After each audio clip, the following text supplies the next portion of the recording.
Oh boy. Oh boy. Let's can we get the music? Can we is the music even working? Uh I think I'm choppy already too. Oh my goodness. All right, chat. It looks like it might be choppy. I don't know what happened. Music could be going right now. It may not. Oh. I think it's gonna clear up in a second. I've been having the weirdest thing with intros. So I hope that the music is at least on point right now. You guys let me know. Oh, and bye Ed. Have a good night. Since Ed is out.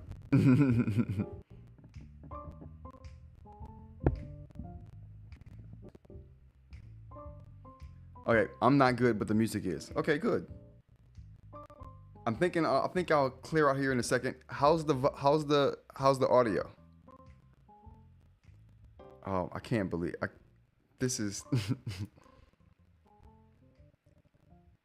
I want it so bad for this not to be skipping right now.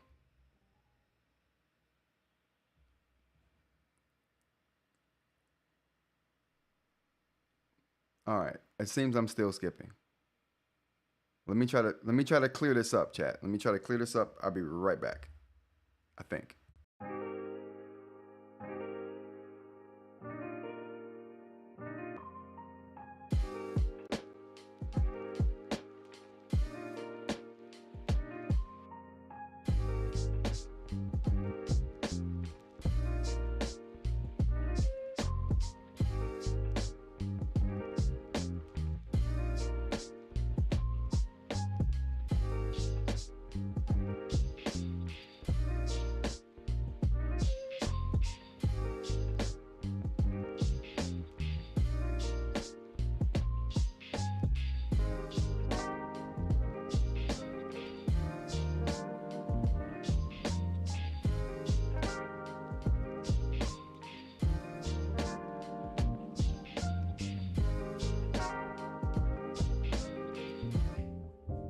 Okay. All right.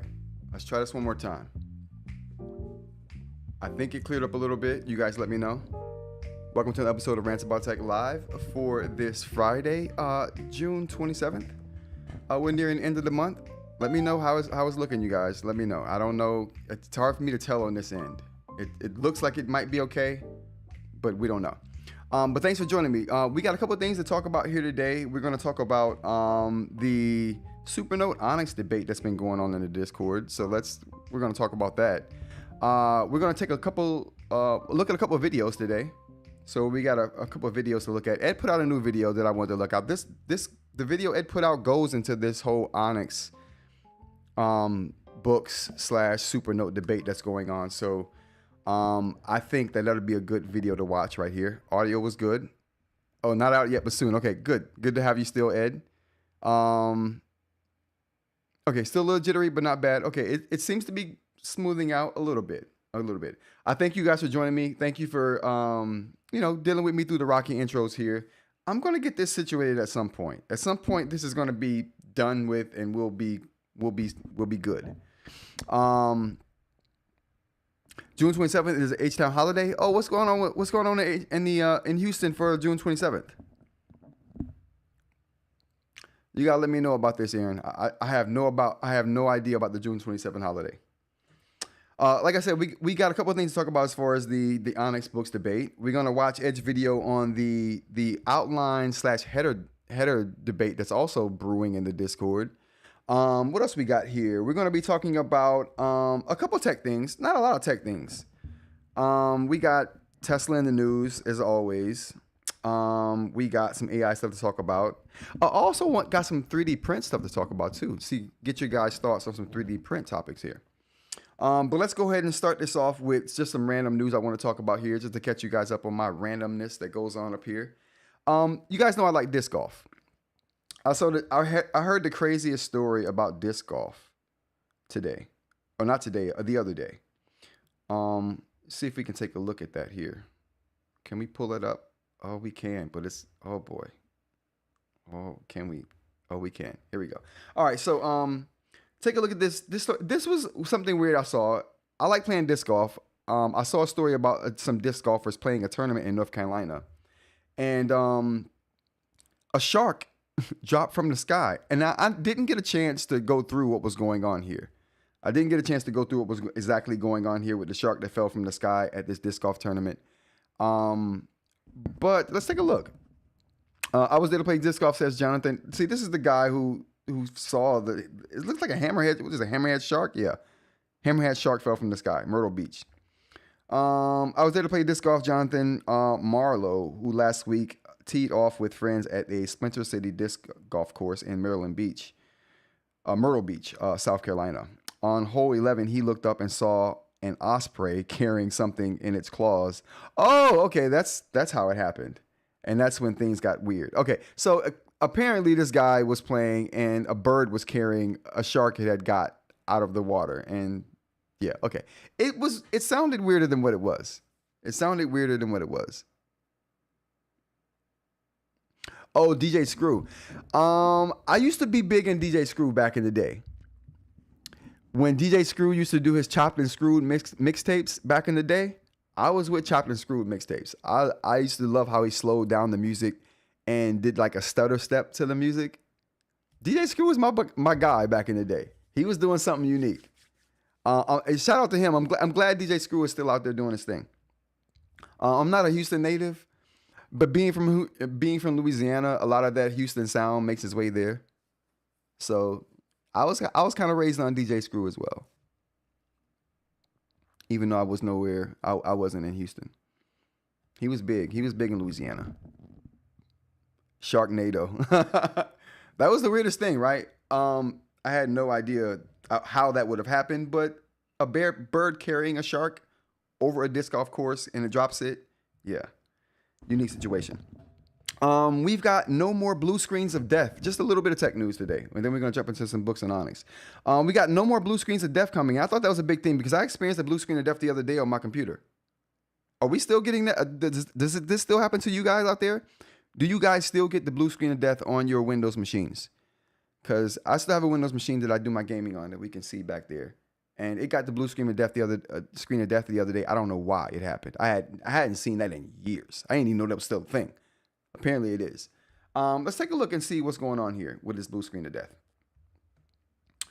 So we got so long blue screen of death. Amazingly, you'll be missed. I'm not sure if it'll be missed.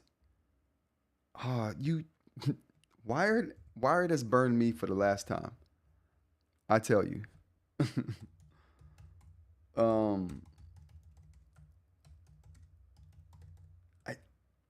I admittedly read a lot of Wired articles. But that's no need to block me once I get to a, come on. We got to pay for articles on The Verge now? Let's see what we got going on here. The dreaded blue screen of death has tormented millions of Windows users for decades. Is being put to rest. Microsoft is ditching the notorious feature that appears on Windows computers in the coming months. Streamlining the unexpected start experience with a new black colored screen, the company announced on a blog post.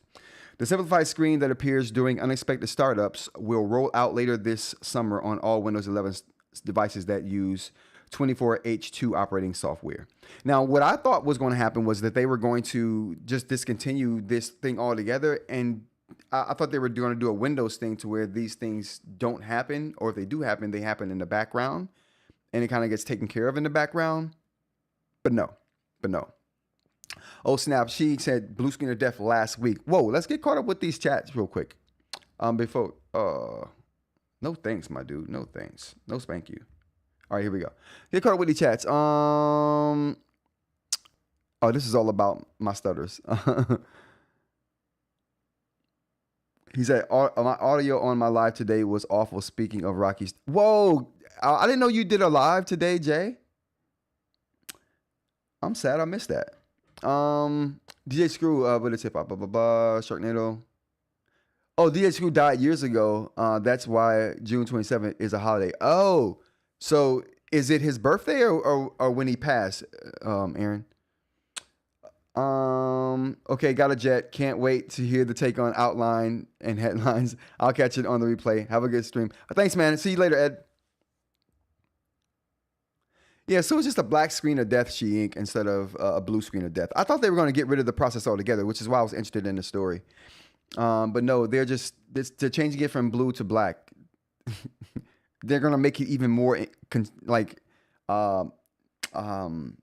inconspicuous. They're trying to make it blend in and leave it even more with the background. You won't even know something's happening to your system. Parmesan, how's it going? So they're just changing the color. Yep, that's hilarious. Yeah, that's what I thought. I'm like, they're gonna fix this, right? He said, Jay said that was my first live and it really showed. I'm gonna go check out the replay. We're gonna look at that too. Oh, that's the video we're gonna look at. So I queued up a video from you, Jay. That must have been your live then you did, not a video that you recorded. We're gonna take a look at it regardless. It's a date of one of his most popular mixtapes. Oh, awesome. Okay, cool. That makes more sense. I guess that's on par for the course for Microsoft. Absolutely. They're not going to fix it. They're just going to change the color. Okay. All right, cool. What else we got here? We got Google Doppel is available. So let's go ahead and check that out. So if you don't know what Google Doppel is, it's Google software to put clothing on you or to make you look like you have other stuff on. I thought it was very impressive at Google I/O this year. Whoa, can I click on this? It was a very impressive demo they did at Google I/O this year, and I thought it was worth looking at since it's out now. So let's take a look. Not Google Doppel Radar. No, just Google Doppel.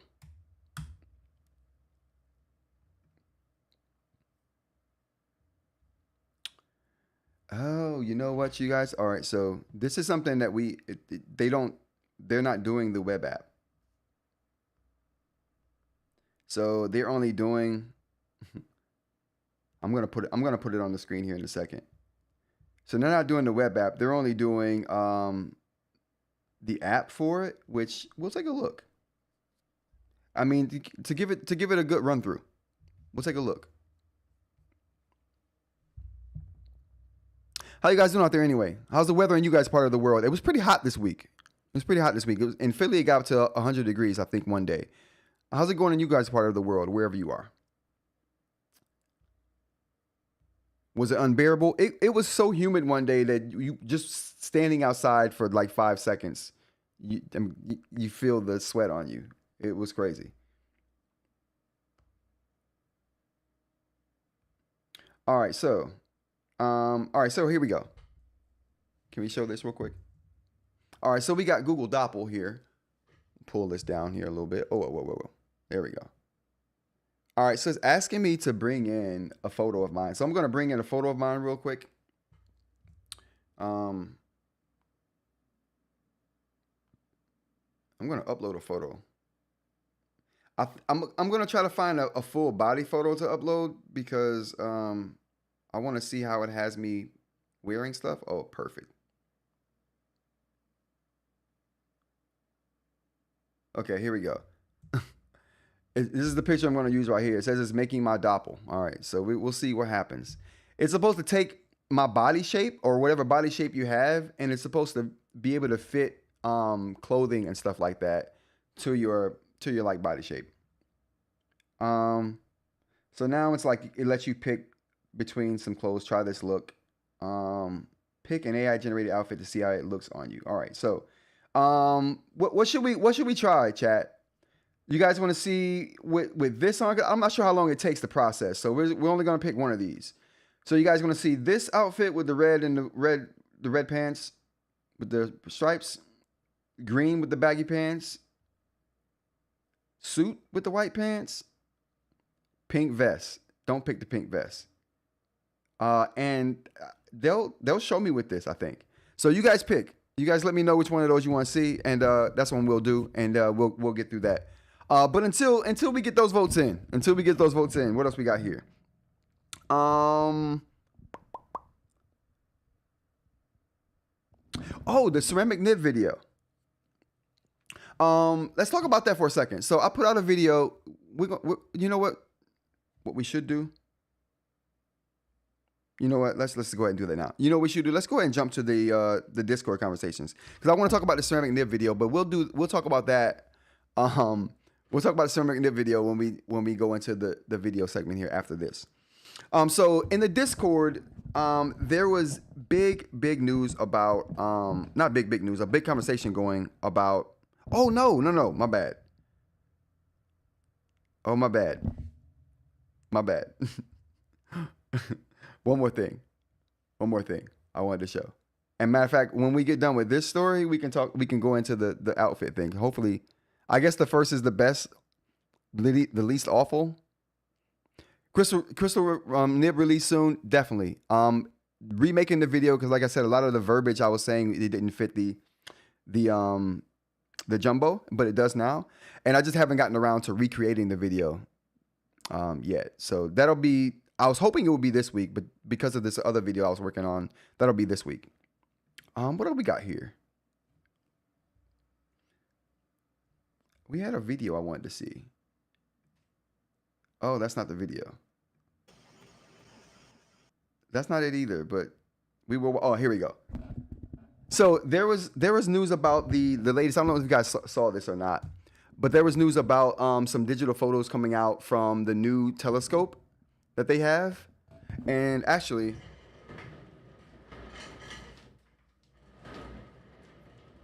I actually wanted to take a look at that. So, whoa, Sony, I'm here. Okay, all right. I actually want to take a look at that real quick. The Rock says it's been hot in Chicago. I've been woodworking in the garage and swear almost passed out once. Yeah, dude, I tell you. On topic, using Go 10.3 to make and mark up my woodworking design, so I have thoughts on Boox for Supernote. We're gonna get to that right here, right after this thing right here, right after this story with the telescope and trying on whatever clothes looks the worst on me there.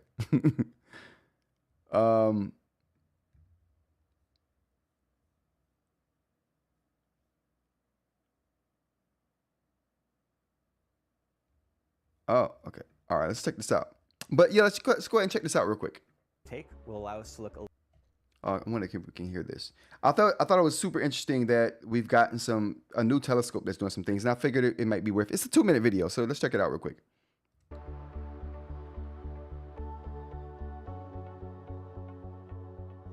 Oops. The event we had My bad, this you guys. morning My bad. was the review. There we go. Okay, let's check it out.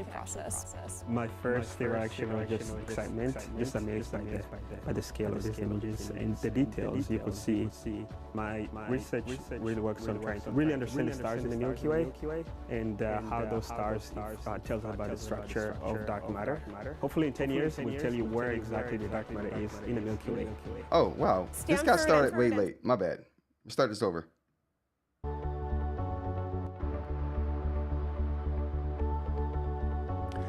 Just something I thought was super interesting, getting better pictures of the night sky with this telescope in the ways that they're doing it, I think is pretty unique. And a 10-year project is, you start a project and it runs a decade, taking pictures in the sky. They're bound to make some pretty profound discoveries, so I'm looking forward to that. But I thought this was super interesting to take a look at. We are going to observe the entire southern sky roughly every 3 nights for about 10 years. Every image that we take will allow us to look a little bit deeper and to see how things in the night sky are changing. This is many orders of magnitude beyond what we've been able to achieve so far. Oh, echo? My bad. We take an image of a spot on the sky and then we come back every 3 days and we do that for 10 years. We're basically building up a video of those objects. Seeing everything in the night sky that changed, from asteroids to moving stars to things that Are we still getting echo now, you guys? To supernova that are, 13 billion light years away. The power of Rubin comes from the size of the image that it's able to take. You need 400 Ultra HD TVs. I think it's coming from my headphones. So when you're looking at these images that are being shown, those are just like a small fraction of one image. Super cool. We're like moving beyond what us as humans can actually process. My first reaction was just excitement, just amazed by the scale of these images and the details. You could see my research really works on trying I'm to not really sure if you guys are understand stars in the Milky Way into like and how these those kind of stars advancements, are but chosen I by the think structure I of think dark matter. you know, Hopefully in once 10 you see years, these we'll kind of tell you where advancements, you know exactly the what's dark matter is in capable the Milky Way. throughout the whole scope of Stanford and digital Slack and Kai-Tak photography. have really been, Especially in seeing the how birthplace this is the of biggest what made digital camera Ruben that's LSST ever a been made. reality. That partnership Or really biggest, enables yeah, us digital to camera do ever things been that we made. couldn't achieve otherwise, really to bring the intellectual breadth and interdisciplinarity, the students and postdocs, faculty that we have at Stanford, to the technical expertise of the lab and, you know, the ability to really do big things like build a big camera, process 20 terabytes of data a night. I'm very much looking forward to the new types of science that we'll be able to do with these new advancements. We'll be able to answer questions we previously didn't think to pose. Seeing the images today, the thing I'm most excited about is like things I haven't even thought of yet.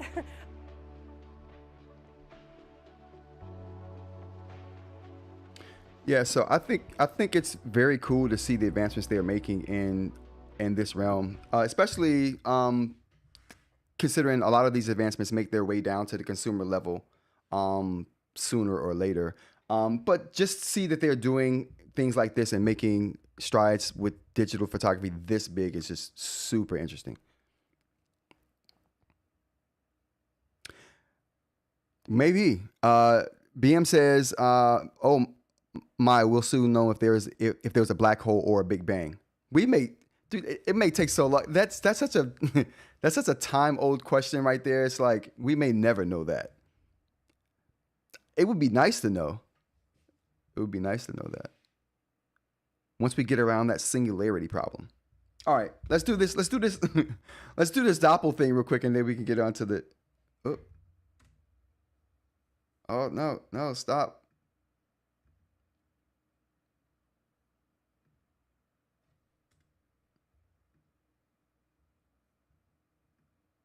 Okay, there we go. Bam. All right.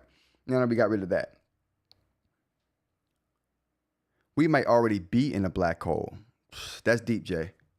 That's deep. That's deep. All right. Let's see. I think Sheen said the first one looked the least worst or the least bad. Let's try it. Let's see what happens here when we try this look.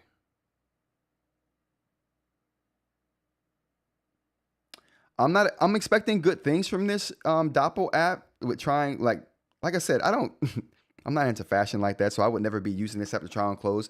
I just think it's interesting to see how far we've come with doing this kind of technology, or how good AI has come with doing this technology. Oh boy. Put that there. Oh, snap. Whoa. Whoa, they got your boy looking crazy. I mean, I like my skinnies, but come on. All right, let's see if we can. Wow. Okay. Like I said, I like my skinnies, but come on, man. This is.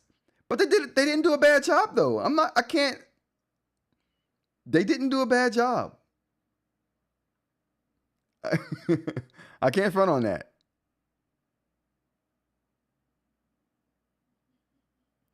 This is not bad. I mean, if you think about it, that's how it looked. And then, oh, can I go back? Oh man, oh, it won't let me go back. That sucks. I should have taken that picture. Yeah, I should have taken that picture. Oh, there it is. There it is. All right, it's super interesting though. I think it does a pretty good job. I think that the Doppel app does a pretty good job.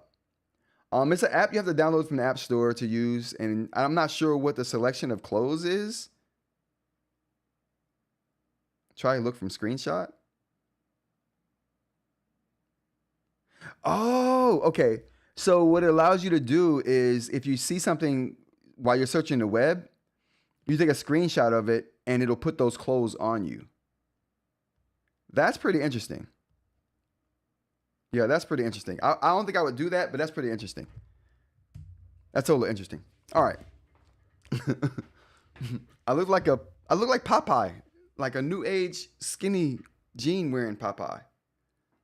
It's interesting. It could be interesting. All right. Supernote versus Boox. Let's talk about it. All right. So big debate: Supernote versus Boox. The first thing I want to say about that conversation that's happening on Discord is that can we compare color devices with black and white devices? Is that fair to do? Is it, because that's where the conversation starts for me. Is that a fair assessment? Because if we're just only comparing black and white to black and white, it's two totally different topics when you do that. So we gotta know where we're starting at. Are we saying color devices and black and white devices can be judged on the same level? That's where it goes first with me.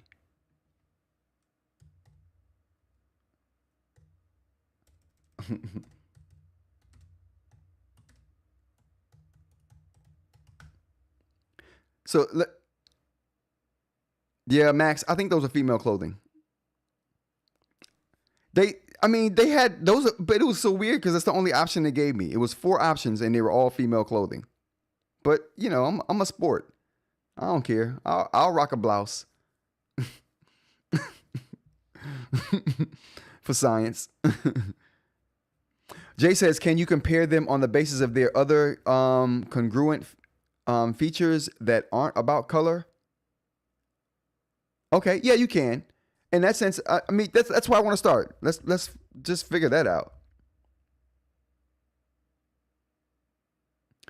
I agree with that argument. She agrees with that argument as well.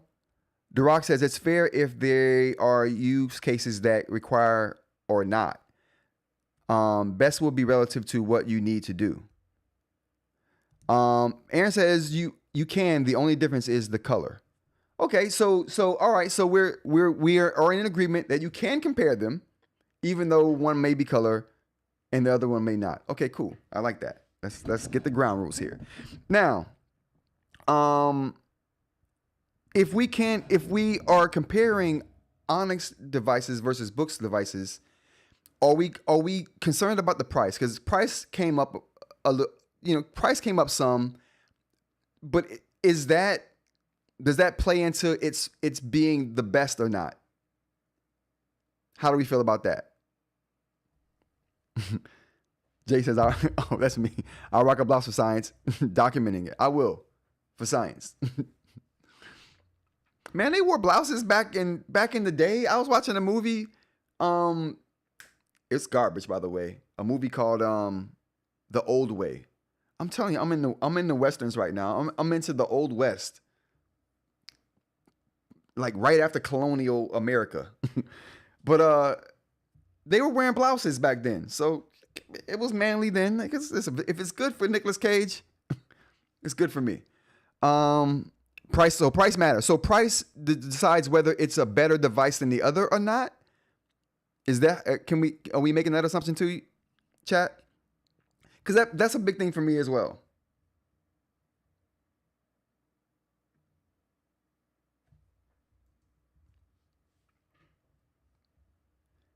Just to get the conversations. This is the old Boox versus Supernote post. We gotta have something on the screen right now. So I think this is my thought, and you guys let me know your thoughts on this argument. You know, when they hit you. If anyone has an opinion on this argument, you can put this out there now. Onyx versus, like, for me, they're so two totally different things. It's hard to say which one is better than the other, and use case, of course, plays a part in that, right? Ed says price is relative and highly subjective. Also, region matters. Well, see, that's why I wanted to make sure with the chat how you guys feel about that. My personal opinion is price doesn't matter when it comes to what the best is and what's not the best. We can have a conversation all day about what is the best bang for buck. Okay, cool. Best bang for buck is a conversation to be had, but I don't think that in my personal opinion, we can talk about it for price, but for my personal opinion, price shouldn't come into a conversation when you're talking about what the best is. You can say, well, this is the best and it's also less expensive, or this is the best, period. Okay, if you really want the best, that's the best. There we go. Aaron hit the nail on the head with his comment. Price doesn't make it better, but price can add value. Right. And that's why I say, if you're talking about bang for buck, which is basically value, that's a totally separate conversation from the best, though. But we can lump price into this conversation and add that as a factor into what's better than the other. Because it seems like, and obviously, right, the price is going to be different regionally wise, right? Because I think NAKA, I say NAKA and I think of a formula. Or we can just say Naka. I've never said it live before. But Naka makes a good point, being in Europe, that the price difference is crazy there compared to what we get here, even though it's a bit expensive. Another question I want to ask before we get into this too is, do we consider the Supernote a premium e-ink device? Matter of fact, would we consider it the premium e-ink note-taking device? We know it's more expensive, right? But is it premium? And is it the premium?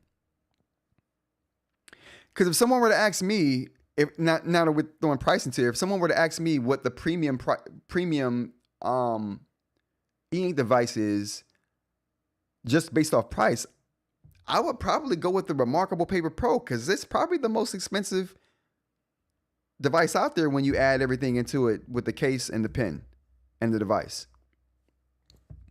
So premium, I mean, the Rock, I mean,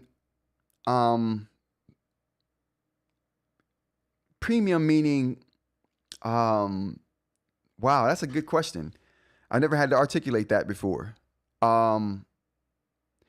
I guess when I say premium, I mean, is Supernote the premium e-ink device, meaning it's probably the most, all right, like Apple. Apple is a premium product. You don't have to buy an Apple product to get what Apple delivers, right? You don't have to buy a Mac to get a computer type performance, right? But you could pay that Apple premium. You could pay that Apple premium to get an Apple device, and it's a premium product when it comes to computers. So do we see Ratta in that way? Is Ratta considered that premium tier device? I've never saw it that way. But do we see it as that? Let's go to the chat here.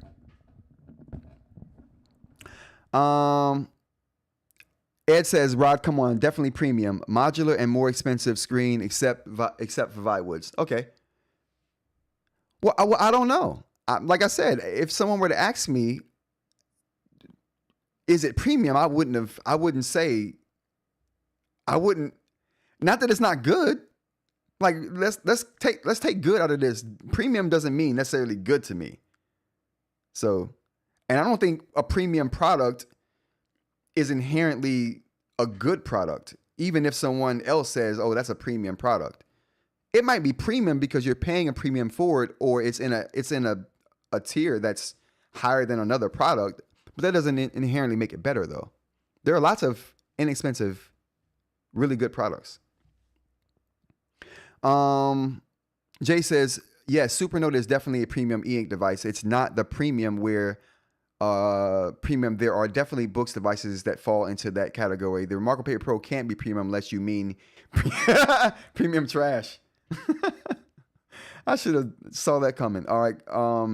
Cartoon rendering matters. Okay, yeah. If you're into that, yeah. Especially if you're talking about the color aspect of this. Aaron says overall design, quality, and function makes it premium. Okay. That's a good explanation right there, Aaron. I can get behind that. Defining premium as quality. But again, I would throw Remarkable Paper Pro into that. I don't know why. I feel that way. Remarkable is expensive, yes. I would say it's not premium as it's quite limited in its feature set. I would only call Remarkable premium because of the build quality is so high. And okay, there we go. I got a definition for you. Premium to me is you didn't spare any expense on making your product. You made the best product possible, not thinking about cost. And in that case, there's lots of products, I guess, that could be premium depending on how you feel about that definition. Because I say remarkable premium because of the design and the all metal design, and it's immaculately. When I say immaculately, their attention to detail on their design is second to none. I mean, just design quality, I think.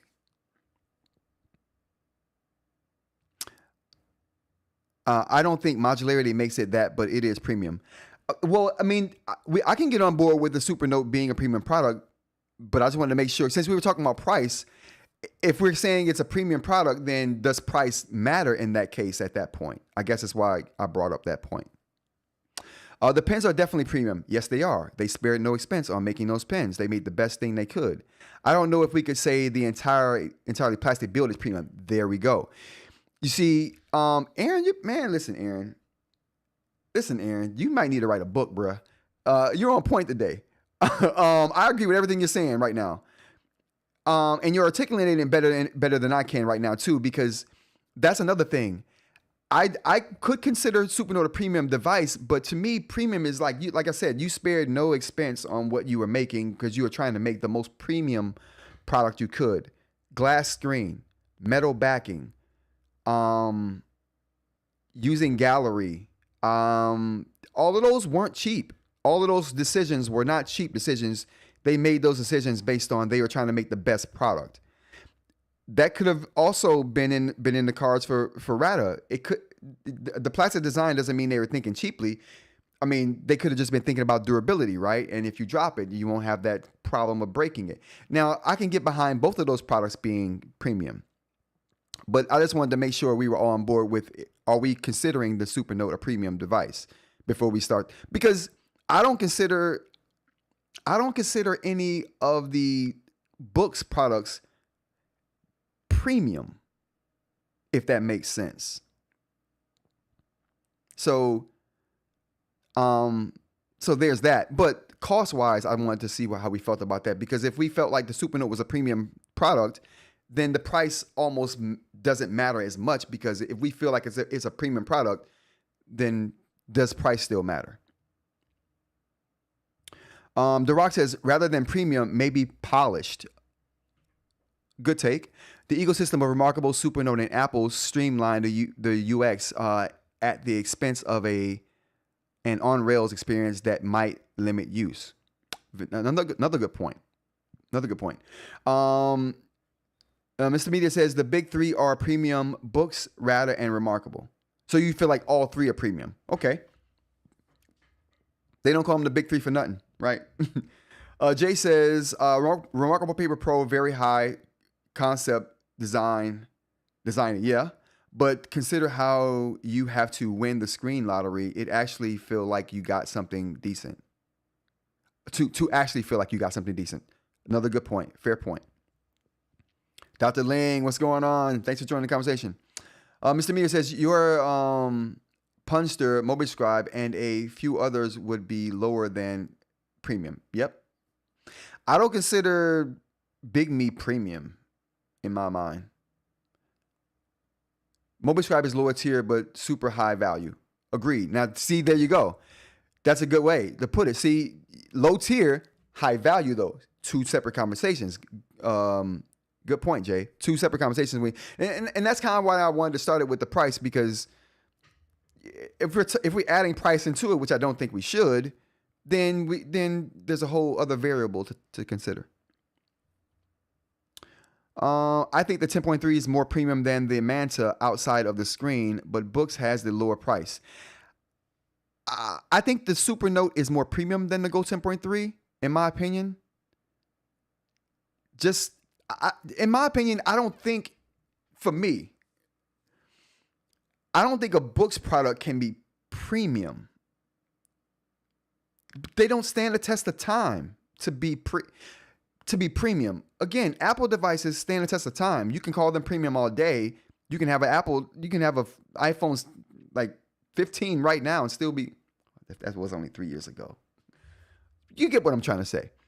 They hold their value. They're premium. They cost more. But you get more for that premium cost. You have these things longer. They're more well built.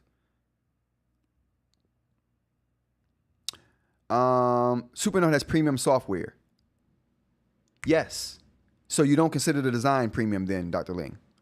Very interesting. Jay says Note Max and Tab XC are definitely premium. Tab Ultra C Pro was. I've never had one of those devices, so I can't say. Until I get one in hand, I haven't felt like there was a premium. The Go 10.3 is the best device they've made that I've ever held. I wouldn't call it premium, only because it doesn't. They're going to come out with another one in like a year. And then where does that leave? You see what I'm saying? The 10.3 being a premium product. Premium means you stand the test of time. These devices rarely do, unless you guys saying they hold up way past their refresh date, right? Do you get 4 or 5 years of good use out of a Boox product? Oh, thanks. Thanks, eInk.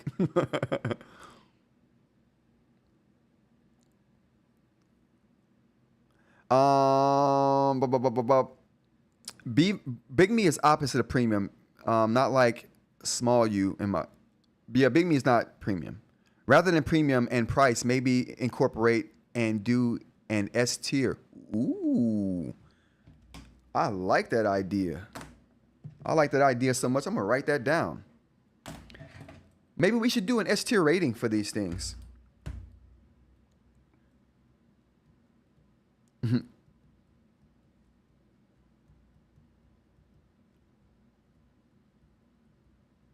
That's a good idea. I like that.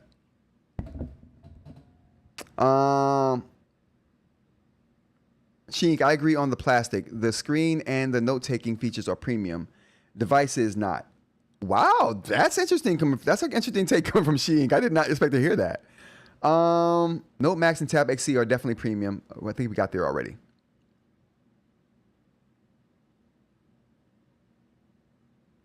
And the Note Max and Manta are similar in price. Yeah. They are. I think, let's see here. Whoa. I think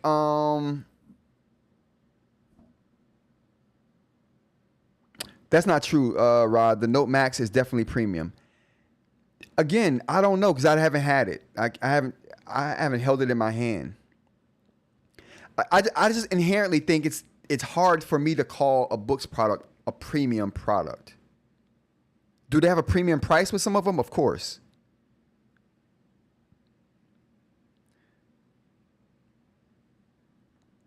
Tab Mini C is still one of the best in its size. Absolutely, Aaron, for sure.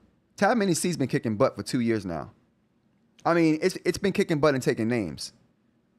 Rod, when you finally get the Note Max, you're going to fall in love. I think I might, the way you guys talk about it. I was going to get rid of the Go 10.3 and get the Max, but now I'm thinking I might just have to get the Max and keep the Go 10.3 for testing purposes, just for the long-term screen wear. Supernote is prime software and component modular. It replacement makes it lifelong. Premium. That's what I describe as premium there, BM. I agree with that wholeheartedly. Duroc says, wait, Apple was your benchmark for premium and there's a new iPhone every few years? Yeah, there's a new iPhone every year, but the design is something that they've stuck with for multiple years. You see what I'm saying? The design, the iPhone may change, they may make it faster, but that design stuck for a very long time.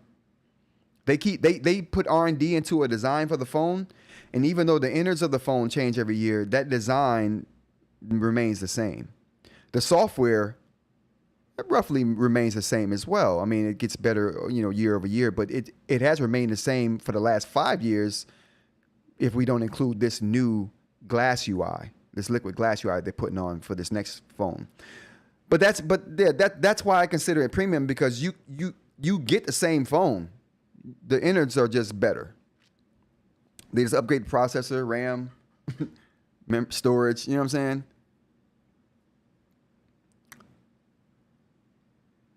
Just saying test of time, premium. Okay. Right. I mean, I guess you when people say they charge a premium for something, but you get what you pay for, it's like, oh, you pay more, but you're getting more for that, I guess. Like some people can be felt left sore after buying a Boox product, and then it's like the world has moved on the next year. The design, but see, in the case of Apple, you're getting the same design. You're getting the same software. With Boox, you're getting different software and you're getting a different design every year. It's not been the case for the Tab Mini C though, which I think is cool.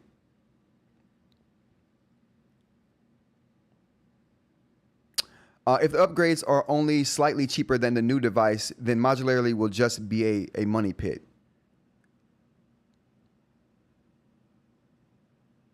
Yeah. I don't think Ratta would do that though, Aaron. I hope that I would imagine they're going to be really reasonably priced. I don't know though. When Nibs 6 months ago were $35. Nibs now from Ratta are $50. So maybe not. That's a $15 hike in 6 months. They did it incrementally, but there was 3 price hikes in 6 months. So I don't know. Maybe. Oh yeah, but Aaron, there's no reason to believe that will happen when the screen is the most expensive piece. Agreed, Aaron, or Jay. I agree with that as well. Aaron says, and you know why they will release a new device with every major upgrade drop. Yeah, that's the thing. It's like a new upgrade to your device shouldn't warrant a whole new device. But, you know, they have their business model and it's working for them. I bet the X3 upgrade would be like $125. I don't think they're going to do that. When they come out with the X3, I think it's going to be a whole new device. I don't know, Jay, the heart of metal is almost $100. Like I said, they don't mind raising prices on stuff. I know that. I.e. the price of a really good Raspberry Pi 5. Okay. My daughter's still using a 10-year-old iPad. You see what I'm saying, Parmesan? And the design of that 10-year-old iPad probably hasn't changed much, and the software probably hasn't changed much. Just the processor, the speed, the RAM, storage, all that stuff changes in Apple devices. But Apple makes a design, and they stick with it for 5-6 years sometimes. Because they put a lot of time and energy and effort behind that design.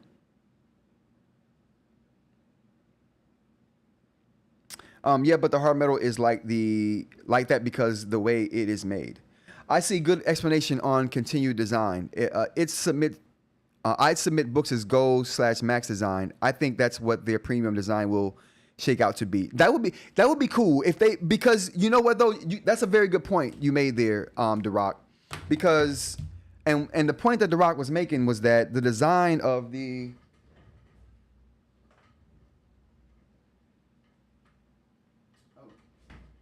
where's my Go at?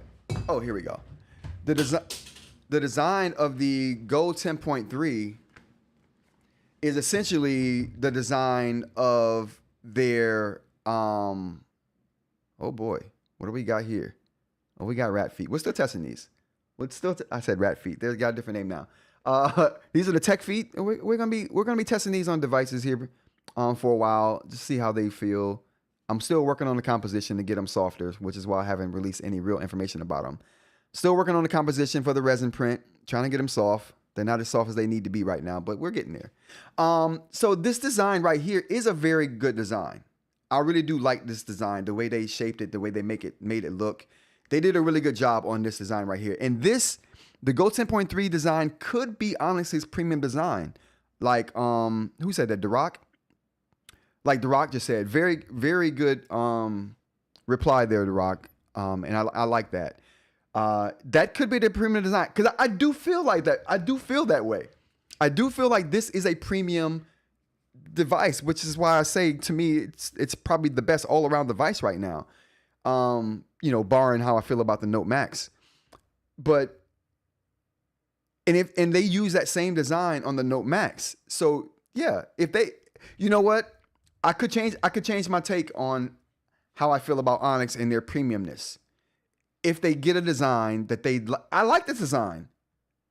I like it. So if they stick with that design for a little while on a few devices, oh my god, yeah. That's the only sticking point with me and calling them premium. I need them to hurry up and give me Tab Mini C replacement. Laugh out loud. It ain't the Go 7. No, it is not the Go 7, bruh. It is not the Go 7, Jay. Okay, please get off the iPad. It hasn't gotten security patches in years. The Go 10.3 is better designed tablet than the Manta. That's debatable. I wouldn't dismiss that, Aaron, altogether. That's definitely debatable, though.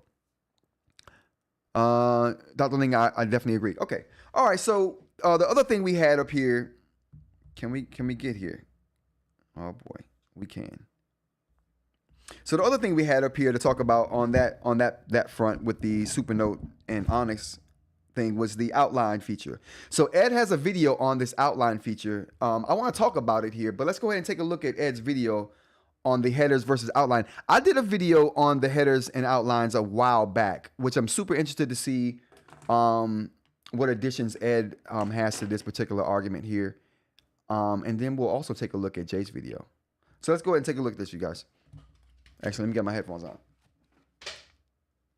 Let's get these headphones on. Oh, wrong one.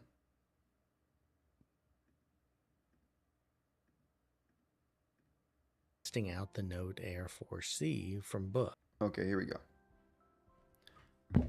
Let's see what Ed has to say on this debate with the headies. You guys let me know what you think in the comments as well on this debate over the outlines. So as you all know, I've got the Note Air C and Whoa. I think it's called heterochromia.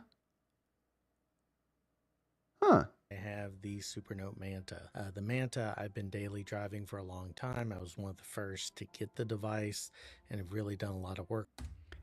Ed says I was one of the first to get the device. Ed was the first. He's got deals going on with it, and then prior to that, my A5X for a long time, and now I am testing out the Note Air 4C.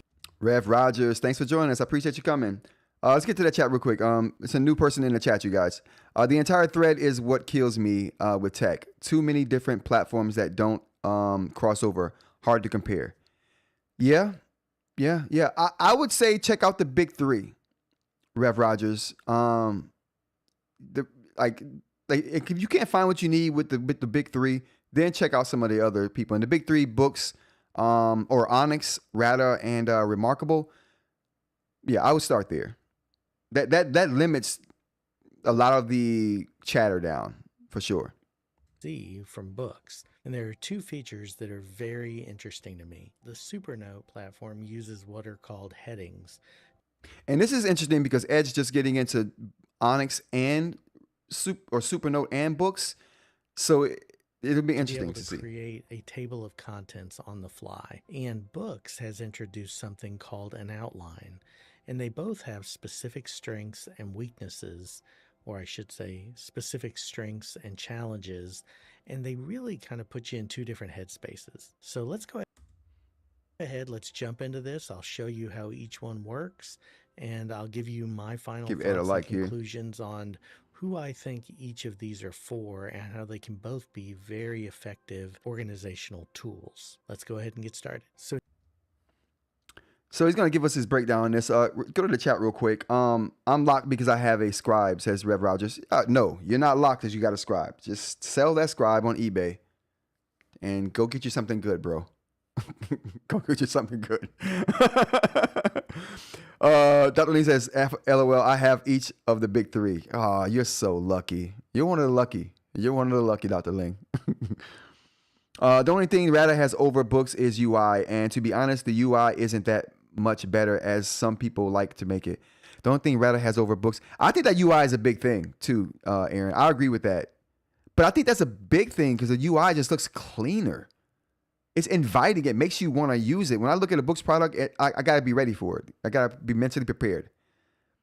But but it has functionality you can't get anywhere else. So listen. Let me just so we can feel the gravity of this. If Ratta were to come out with a real drawing app, not this atelier crap they got here for the artsy types. I'm talking about real professional drawing tools. If Ratta were to come out with an app that had real professional drawing tools and their export import was a little more seamless,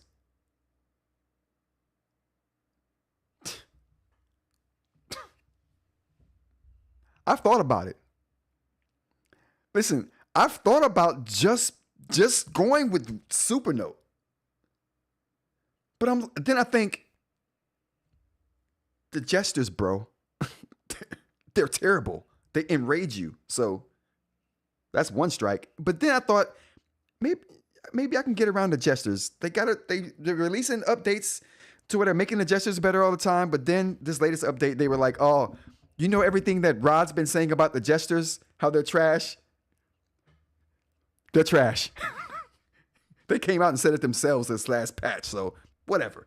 The drawing is the thing, though. If they had a good drawing app, professional drawing tools with shapes, not this, you can take a bunch of sticks and make a box.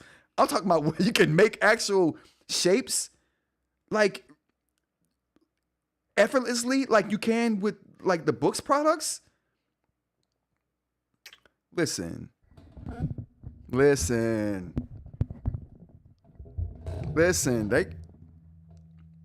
come on, they do that. I would definitely use a Supernote way more. That would be one less use case I'd have to use a Boox product. Because I'm realizing I don't need apps on my ink like I thought I did. I mean, I use them, right? Because you can. But if I needed to, I could figure out this stuff. Just give me better import export. Just give me better, just more seamless. You know what? I guarantee if they gave everyone Dropbox, Google OneDrive, Microsoft OneDrive and Google Drive, if they just gave you those apps, just give us those apps on the Supernote for easy backup and easy exporting. Oh my goodness. And a good drawing app? Did I mention a drawing app? Did I mention not this atelier crap they got? Keep the atelier for the artsies. They gotta have their artsy stuff to go by the lake and sketch an abstract of a heron on a branch eating almond Cheerios. Come on. So give me that and I'll be good. Give me that. Let's go to the chat real quick.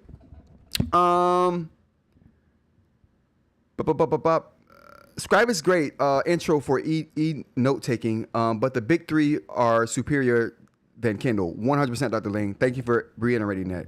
I 100% concur.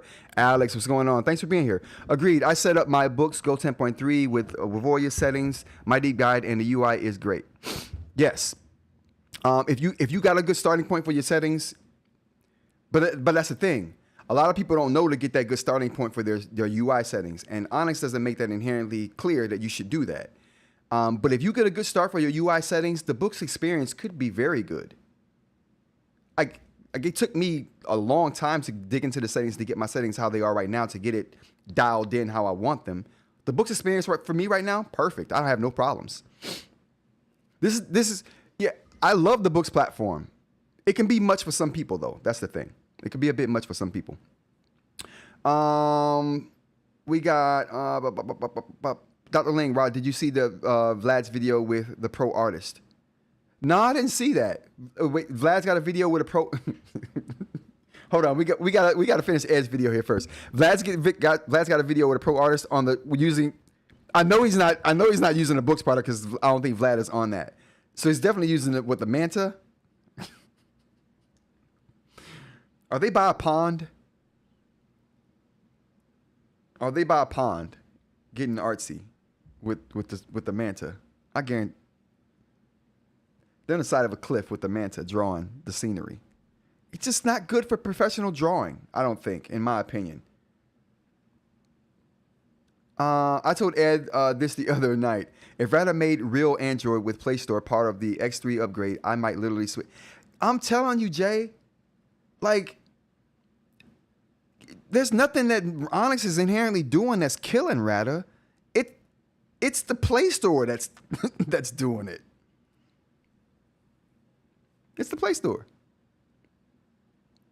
Thanks, guys. I'm going to look at Voya's book setup videos again. Amazon should buy Ratta software. Aaron, I'm gonna say Aaron Huff. Aaron Huff, we've said that many a times here on the live show. That's what should happen. But we basically say Onyx should hire Ratta for the software. let Onyx do the hardware, Ratta, and Ratta do the software. That's a combination made in heaven right there. I can get behind that. Matter of fact, I'd even go so far as to say, no. I was going to say if Ratta did the software and Remarkable did the hardware, that could still be good. Ratta's got to do the software though. That's a given. They're the only ones who know how to do real good software. If Boox, Aaron says, if Boox have just added that outline to the tags tool, it would be better than Supernote. I agree. I said that on a video that I made about this very topic, Aaron. I agree 100%. Sheen says, agree, Rod. I need simple convert and export for a device to be useful. Yes, Sheen. It's gotta be a seamless export import situation with me. You can't do it with. For the time that I had my service for the Remarkable, I haven't paid their Connect fee yet for this year. I think I will though, because there's nothing you can do without export import. So that's a dub. But I agree, you need seamless export import in order for me to really rock with you hardcore, which is why I only use the Go 10.3 for my serious writing needs, because import and exports is so easy. Vlad got the guy to use Nomad, Manta, and Remarkable Paper Pro. Okay. I'm going to check that out. And maybe Viwoods. Whoa. There's a video of a pro artist drawing on the Go 7. Yeah, why would you? See, this is what I'm saying. This is what I tell Ed all the time. There are people who draw with crazy stuff, not because it's good. We all agree that the Go 7 is trash to write on. It's probably even more trash to draw on. But there are artists who want to draw on it for the challenge. That's how I see people who want to draw on the Supernote platform. They just want a challenge. They're like, I know this is hard, which is why I want to do it. I get it. I do things that are hard all the time, so I get it. Let's go back up here. Oh, what's we got? Vlad got the blah, blah, blah, blah, blah, blah, blah. There's a video. I'm getting my master's. What is the best notes and textbooks when I sell my Scribe? Yes, definitely sell that Scribe, Rev. What do we think, chat? What's the best for someone who needs to study a lot? Getting their master's degree. They're doing a lot of writing. They're doing a lot of reading. A lot of PDF reading. What do we got? I would say the Go 10 point. I would say the Go Note Max. What do we got, chat? Note Max for studying, man. Alex said, I heard people with the previous Supernote just lost Kindle. Amazon pulled Android 8 support. Oh, interesting. Jay says, an Onyx Ratta merger would be sick. Yes, it would. I want a Supernote as big as a car window. Jesus, ABM. You mean you haven't given Remarkable their protection money yet? No. They're like the mob. Am I going to sleep with the fishes now? For not paying Remarkable their Connect money? Yeah, dang, making you pay for import-export is like setting up subscription to use reverse on your car. Yeah, or heat. Absolutely. Aaron says also the Go 7 isn't the trash to write on as some are saying. It is. I know. I'm saying it's trash to write on. But I get it that some people are okay with it. I understand that. I personally cannot do it. My finger works better than the stylus on that thing. Has anyone tried the InkSense? Throw it in the chat. Do we have anyone here that's tried the InkSense pen from Onyx yet? That is supposed to be with the Go 7, but they've been sold out of them for a very long time. I heard they had them back on the market, but I haven't checked yet. You can't go wrong with the Go 10.3. Absolutely.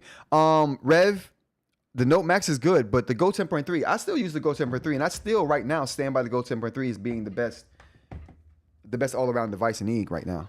This thing right here. The Go 10.3, it's a nice size. It's a really nice weight. It's light, really thin. I mean, it's a beast. It's a beast. Get you a good pen to go with it. You'll be good. You'll be good to go. Aaron says, if you are just writing, then Supernote. If you are writing, annotating, and reading online for masters, then Boox. Yeah. Wholeheartedly, Aaron. Aaron Huff. Best for students, I would say Note Max or a Note Air 4C. Ooh, he threw the monkey wrench in there with the Note Air 4C. That's what's up, Aaron. Aaron seems to think the best ones for studying would be, or for a student would be the Note Max or the Note Air 4C.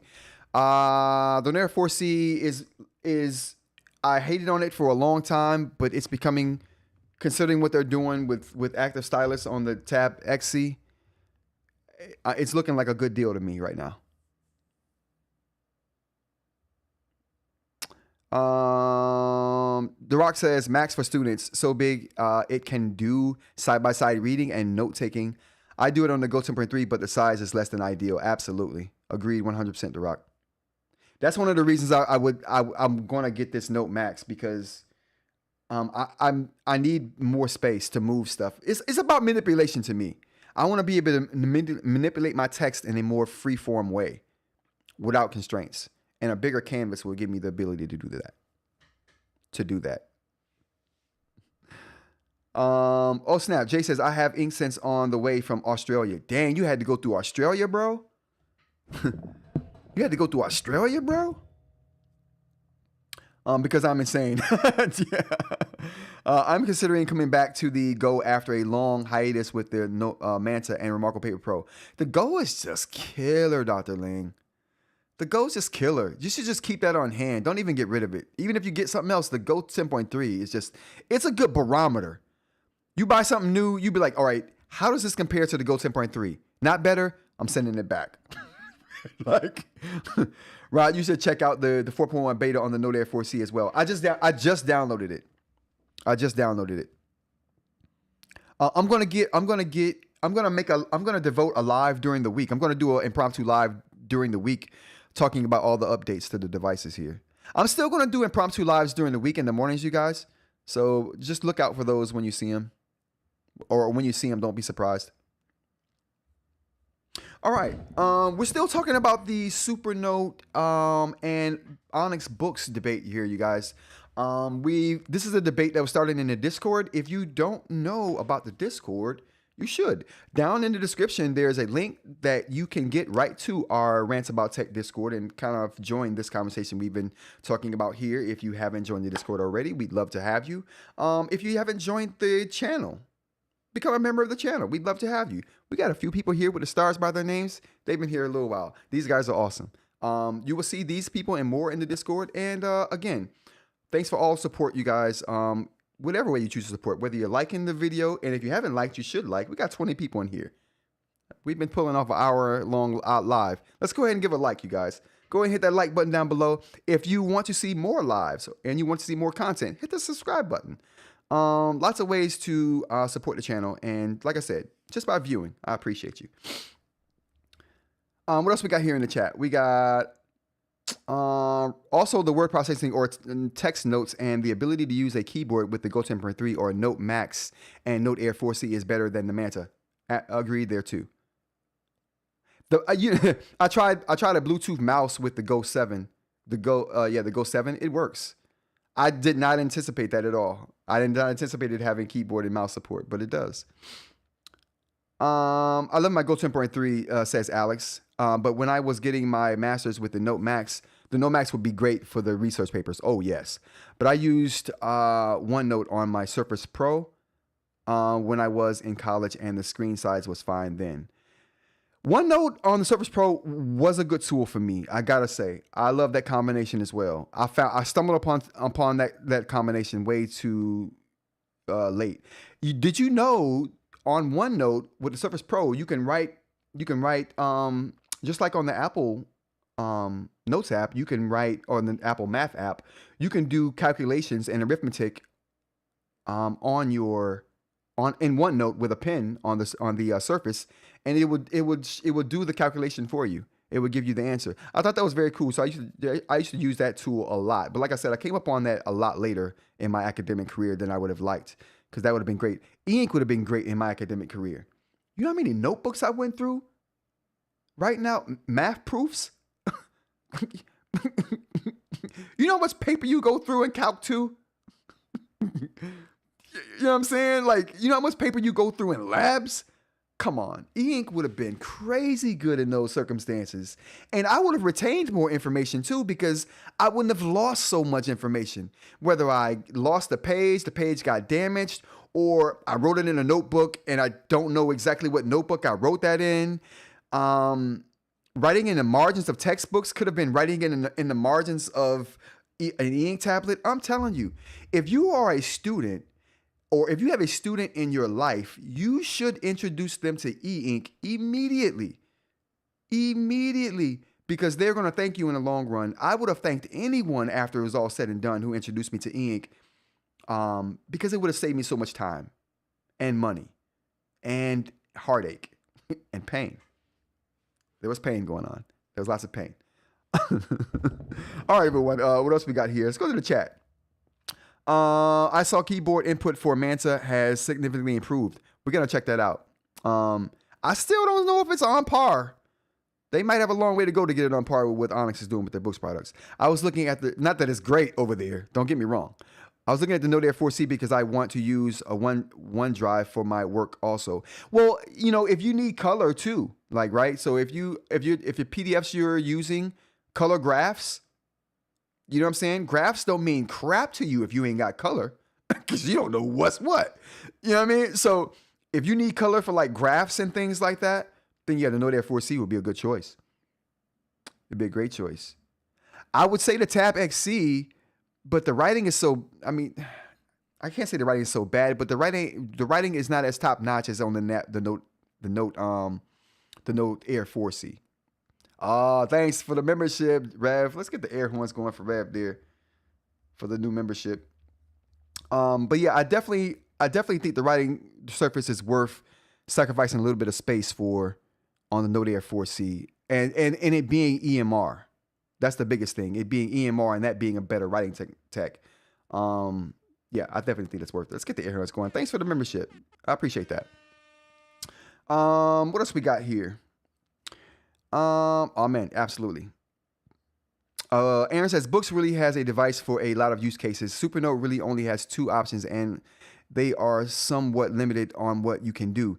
Yeah, but man, think about what Ratta's been doing lately. They added Wacom functionality to the device, so you can use the Manta as a Wacom tablet to draw with drawing software. I mean, come on. It's one device, but they're making that one device like a jack of all trades kind of thing. They're doing a lot of good with the Supernote software. They're just good at software. Ratta's so good at software. Thanks, Ying, for the super chat. As always, thanks for the live, everyone. Absolutely. Let's get the air on going. I appreciate that, Shing. Thank you. And thanks for all the you guys in the chat just making the chat awesome tonight. I really appreciate you guys. This has been a great conversation. We've got to finish Ed's thing here, you guys. Let's get back to Ed's video. Back over here, you're going to see that I have my test heading, and it even kind of did it in the diagonal. Again, wherever you add that text. So what we're talking about here with Ed's video is it's on. This is also a Boox versus Onyx or a Boox versus Supernote debate about who has the best outline feature. So Onyx has their outline feature, but the tags work so much better if you're asking me. This should really be a tags versus headers feature. And Supernote has what they call headers, which is like an outline table of contents type feature. And Ed's just talking about his experience with both of those and what he feels like is the best there. Pretty useful functionality. And then if you ever want to break that, you can circle it again and delete it, or you can actually delete it from right here. And I can say, you know what, I don't want that to be a heading anymore. Now it's broken that link. Now, here's where it gets interesting. So since it's tied to the text. My bad. We got too far ahead. Page. Now, and let me show you what I mean. It's going to be really All right, here we telling go. what this device is capable of, as well as how it has been designed. So the Note Air 4C has a lot of different features and functionalities, and it's really an interesting device.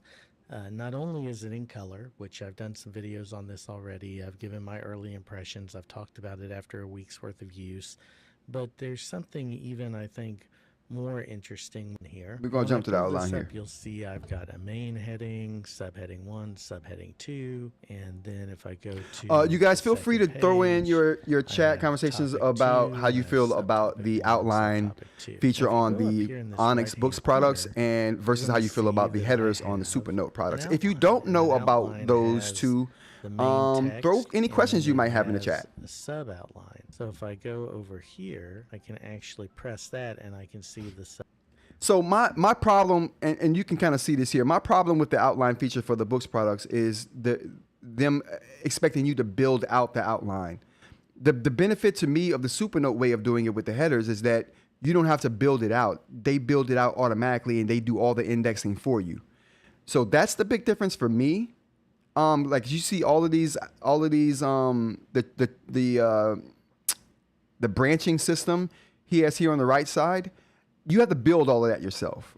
That's my biggest detraction from this. Subtopic. So I can get to all of those things and it tells me what page they're on. And if I want to, I can press that and then it'll take me to that page. If I want to go to one of the other ones, I'll press it, it'll take me to that page. Now what's interesting about the Boox approach is that everything is tied to the page. So none of this text really means anything from the standpoint of how the outline is tied. As long as you have these same headings on the same page, you will be able to move these around, shuffle them around, make them different, and it's not going to change the outline. It'll move the pages and it'll tell you, okay, this is on now page 2 or this is on page 3, but only because you have created that outline manually. So let me show you how that works. So for example, let's just do a new page. So we'll go main heading, we'll go topic 2. So now we'll go topic 3. So let's just make topic 3 and then we'll just do sub 1, now, sub 2. Now what you would think would happen here is that I would circle these and turn those into the headings. Right. So see, that's the crux of what my problem is. Ed just said it. He said what you would think would happen is you could circle those and turn those into like a heading or an outline, which is what I feel like should happen in this case, but it doesn't. You can only turn those things into tags when you circle them, or when you select them rather, and that's where the problem lies. Let's go to the chat real quick. Dr. Ling says Supernote outline better than Boox outline. I agree 100%. Although the subheading is pretty cool. The subheading is cool, but I think that's something that Onyx could add in some kind of way as well. And I hope that they're thinking about that too, because that is a very cool feature. On Supernotes, can you import pics? It's necessary for me to, in woodworking. I designed a piece of computer, take a grab, and bring it to the Go Super 3 for dimensions and notes. Yes, see? Another good thing. And just sometimes I'll do that for an outline, of something that I want. Outlines are okay, but this would be real. This is real effects. Yeah, I think that's what I would do and use as an outline. Bring a picture in, use it as an outline for something. But that's another way of using a picture the way you want to use it there, DeRock. I think that's an important use case right there. And you can't Can you do that on the Supernote platform? I don't think you can. If this V is only based on outlining, I guess it's already been decided. Yep. Yeah. Anyone have trouble with their outline headings not being clickable for the first 3 or 4 tries? Outline for Onyx, eInk. Oh, on Boox Go 10.3. That's happened to me a couple of times. It doesn't happen all the time though. Aaron says, I don't need the text to mean anything. The outline is tied to the page. I'm building off the entire piece of work instead of a keyword or phrase. Yeah, that doesn't mean anything to me either, Aaron. That doesn't bother me so much that the text is just tied to the page. I'm okay with that. If you want to make a header, then I would just make it a tag. Yeah. Headers are essentially their tags. The outlines to me is something totally different. I'm coming to see. Is there a platform to request features? Yep, all the major 3 platforms have feedback so you can request features, and they're pretty good with listening. Boox being able to export the outline PDF is OP. Absolutely. That is pretty OP. I'm not gonna lie. That's a really good feature. Dr. Ling. eInk for me is if a click doesn't register, it's because I'm trying to tap with a finger with the pen too close to the screen. Ooh, maybe that's what it is for me as well. It's seeing MMR prevents hyperlink clicks. Would Boox be any better with good notes? Yes. I mean, especially since you can just download whatever app, BM. I would definitely take advantage of it. Yeah, I see what Ed is getting at here with building out the outline. Let's see here. Let's see what his thoughts are on this. All right, everybody. Thank you. Because we pretty much know how they work on both platforms. Hanging in there with me. This has been a little bit of fun for me because a good friend of mine, Aaron at 25. I didn't know Ed had heterochromia. I think it's called heterochromia. Now I got to find out. I had no clue.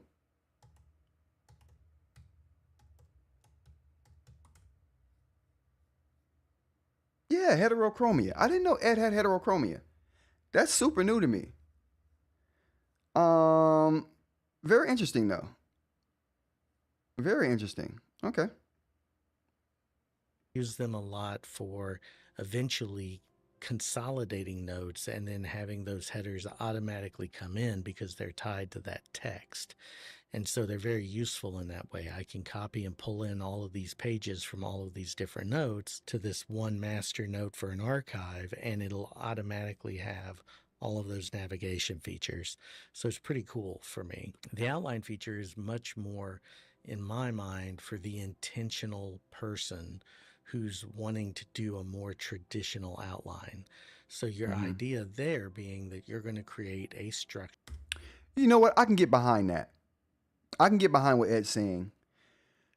If you want to just do a notes outline, if you're really writing a paper, you're trying to get that detailed into it, or if you're doing a note, you're just taking a quick note, whatever tags. If you're doing an outline, something more serious, or if you're doing something more serious, then you might want to do the outline feature. Sure. And then you're going to work within that structure. The problem for me in that scenario is, what if I want to insert something or move things around, and now a heading that was on page 2 is now on page 3? Or maybe I think that this piece of text and this heading belongs 5 pages earlier. Well, Boox has a way to do that, I think, in that when you would go in and edit the page that heading is on, the problem with that is it's not very fluid. With Supernote, if you export to a PDF, you don't get any navigation features like you do with Boox. But if you're staying in the ecosystem on the tablet or on their apps, if you move that text that's been selected and highlighted and turned into a heading anywhere in that note or another note or anywhere else, it remains a heading. And I think that's kind of the beauty of tying it to the text. I kind of think that it would be really cool if you could marry these two features to where once you convert the text into the heading, You could then add a subheading to that.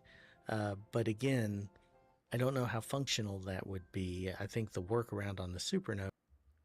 Yeah, I think what the point that Ed is getting to here, I mean, is one that he hit on a couple of times, which is basically different use cases there.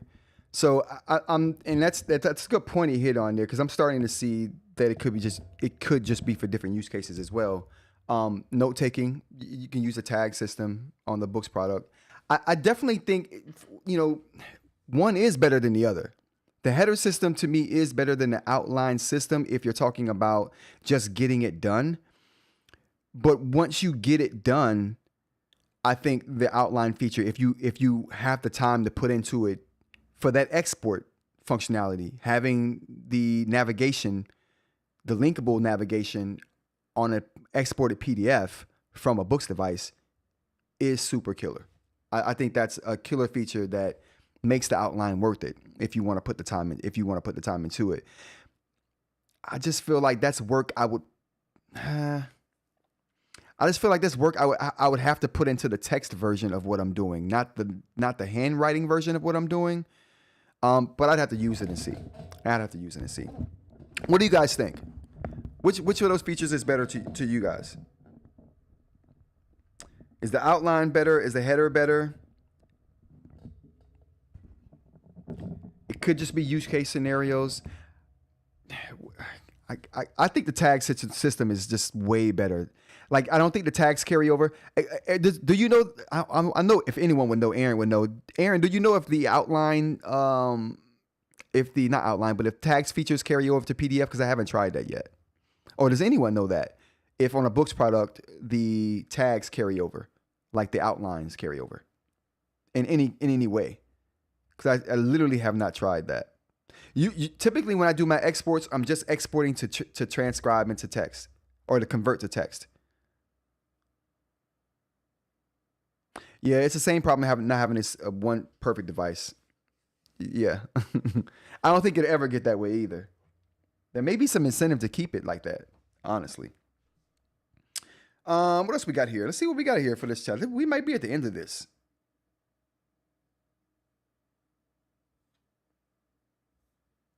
Oh, I had the Go 10.3 up here for a reason. What did I have the Go 10.3 up here for? Oh, okay. So, I did a video. I want to get you guys take on the video. So I did a video comparing the roughness of the two screens. So let me give you my take on the findings I found on that video. So let me just get this up here. Can I get this up here?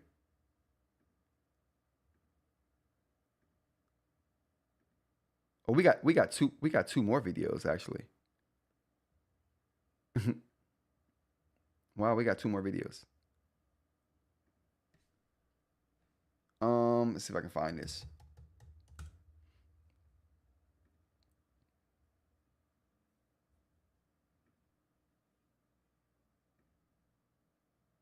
Oh no, I should have just went to my page, huh? Yeah. Oh boy. So I did a video recently. I want to get you guys take on it. I had some feedback questions on the routines video. Ooh. Shoot. Dr. Lang. If I move my tag, it will update and take you to the new location of that tag. Very good to know, Aaron. Thanks. Is the same old problem of not having a... Okay, yep. I don't think one is better than the other. They both work great for their use cases. Yeah, and that's what I'm realizing. I think that it's just use cases. It always comes down to a use case.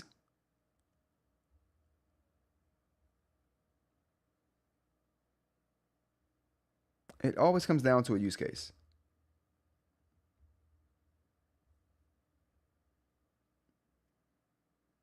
Okay, so. Whoa.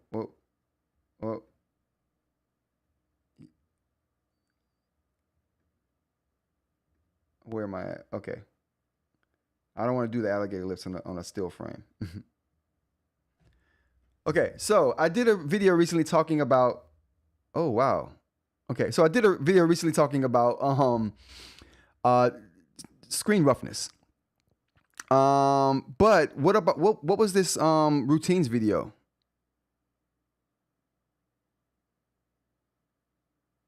So the thing is, on this video, what I was trying to do is find a way to judge what the roughness would be like after some time, right? And my thought was I could test the bezel, since we all know that the glass on the eInk screens is basically a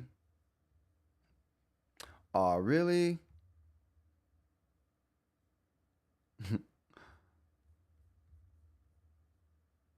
Okay, here we go. Nope, it's not gonna work. Okay, so now I gotta do this manually. Okay, so we know that the screens are all like just, let's see here.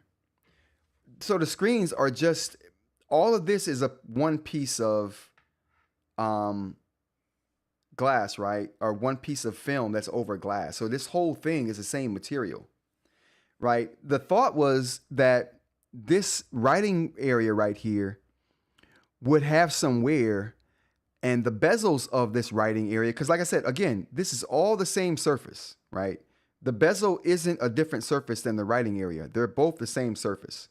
So I don't write on this. So the thought was that testing this would tell me what the pristine state of the writing surface would be. Testing the writing area would tell me how much degradation happened while I had the device. Now, the problem happened when, it wasn't a problem, like you go with the data, right? I mean, you have to go with the data on these things. So the thing was, going with the data,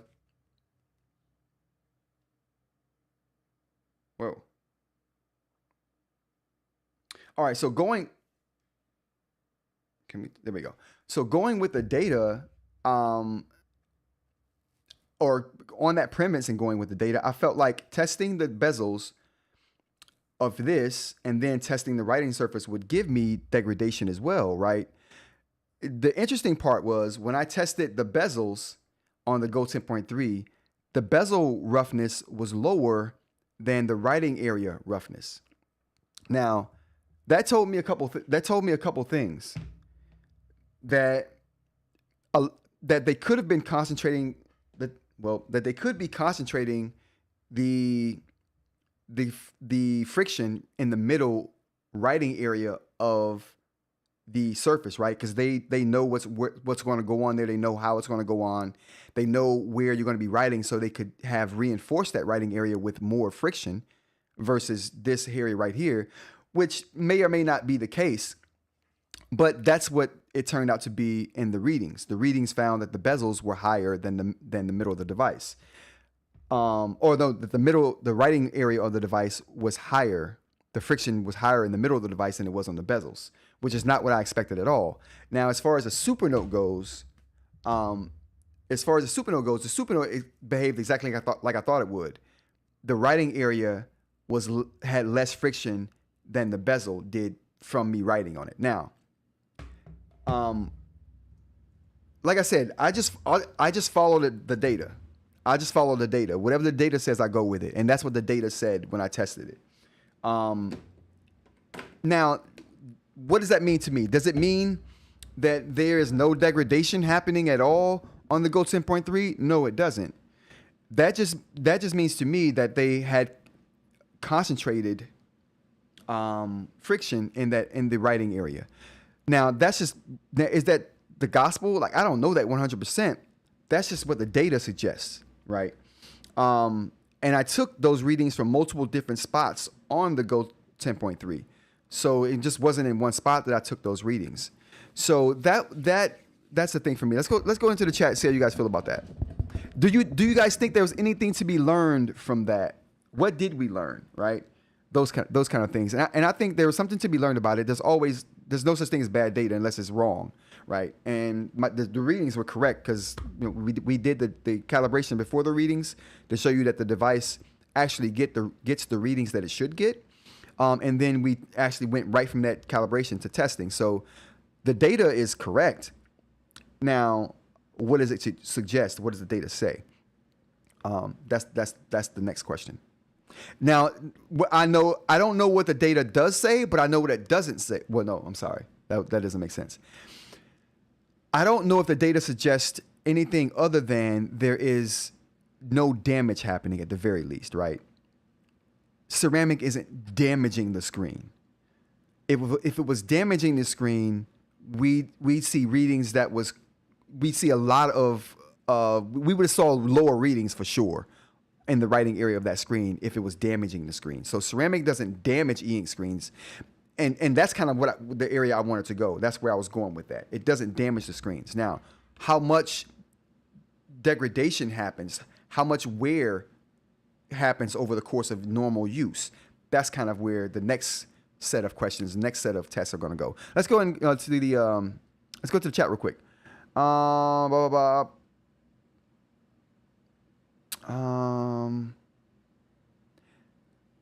I think incorporating the screen and nib hardness would provide a more complete answer. Well, see what would that answer though? I think what else do we need to know? I guess there we go. What else do we need to know? Good question. Because those are the things I want to know, so I can do better tests. What more should we test for? What other things do we need to know? That the video was great knowledge. Thanks, BM. I appreciate it. Dr. Lee says I meant roughness, not routines. Oh, gotcha. That's why that first message didn't ring a bell. And by my hardness comment, I mean on the Mohs scale of hardness. Yes. But the thing about this is what I thought about. I thought about, would knowing the hardness of the ceramic that we're using help us judge how much wear happens? That's what I want to know. Does that help us with that? Because if it does, then we definitely need to take some more hardness testing. What we got? Alex says, I hear you can buy a Fieldwrite 2 and apply to some of the Boox devices with some trimming. Absolutely. There's a person that's in the chat, Jay. He might not be here still, but Jay does that exact same thing to, I think, most of his devices. So that is definitely possible, and works really well. I think that we learned that the ceramic isn't damaging the screen. There we go, Aaron. I think that's what we learned too. There will be wear over time no matter what nibs you are using, for sure. But damage isn't happening. I think that's the takeaway. Damage isn't happening. I've been using it for a year and haven't damaged the device. And it hasn't hindered the friction on the surface of the device to a detectable degree because, like I said, the friction went up, not down. Which can mean a lot of things, but it doesn't mean there's damage. They are polishing the surface or the healing film as a life has a life or wear problems. Well, this is going to happen. Ceramic is going to wear the friction down even on Fieldwrite films. Ceramic is going to wear that down over time. I mean, softer materials wear down easier than harder materials. So that even makes more sense to me. It makes sense to me that the Go 10.3 would be more resilient to wear, because the film that's on that is obviously a lot harder than the film that's on the Supernote. You can just feel that difference. And soft things wear down way easier, which is, NASCAR tires. They have to change those tires out mid-race because the tires are so soft. They need to be replaced mid-race. Aaron says, in my opinion, the Fieldwrite film might wear faster than the glass screen. Absolutely. But the 10.3 isn't glass. The 10.3 is actually a laminate. I was wrong on that. There is an actual laminate over the 10.3 film, glass screen. I have pictures of that. I don't have them ready for show yet because I want to get them a little bit clearer so that you can actually see the delineation. So I got a picture that shows where the line where the laminate ends and the glass continues. And you can see it if you magnify it and get right up on it. Oh, Jay's still here. Woot, woot. Look at the air horns going for Jay still here. I did that to my Go 10.3 and it rocks. I still think the Fairwrite 2 is more writing feel to simulate writing on a stack of paper for comfort. I agree with that too, but you know, yeah. I agree with that, Aaron. I'm still doing tests on the way things feel, so I got some things to say. Did you peel off the original film? No, I didn't peel the film off, Alex. But there is a video of someone who did peel theirs off on the net. I just took a picture. I just magnified it and took a picture of the laminate. Oh no, you are going to trigger Mike. Mike's not even here anymore. I said that to Amy the other day. I was like, as soon as I say that this film it's got a laminate on it, Mike is going to lose his shh. I expect mine, and there's definitely a film. Absolutely, Alex. There's definitely a film there. Jay says, didn't peel anything off. Nope. They really melt the layer on there, and I didn't want to mess it up. Same here. I just saw where the laminate ends. They did a good job of fusing the two.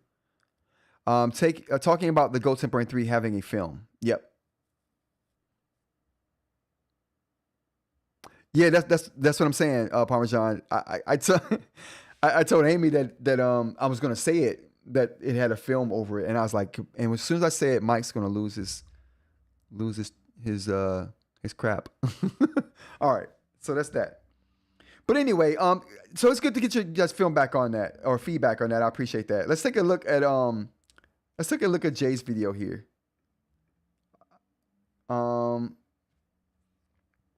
What portion of the video should we focus on, Jay? I want to hear him explain it and then get his explanation at the end here.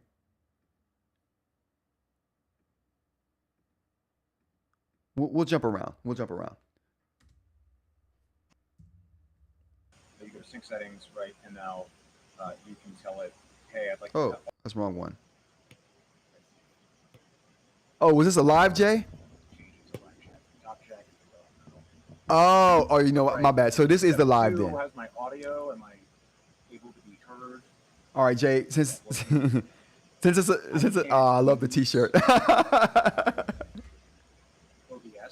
Every time I try to connect to OBS, it says that streaming is disabled on my account. It shouldn't be. I'm gonna turn closed captioning on because we can't. So yeah, I'm not entirely sure how that works. Let me see. We may have to do this another time because I forgot it's the live. Well, anyway, so what this is about is this is my second sort of presentation of the software I'm using. Okay, great, thanks, Aaron. So the software I've been developing over the past couple of months, month and a half, something like that. So this is called rectangular file. So we got rectangular files here. That uses and this is Jay's second video on rectangular files. I'm going to get us a like here. This is Jay's second video on rectangular files. Super interesting software. I'm not sure if Jay's releasing this or not. Skip to the, okay.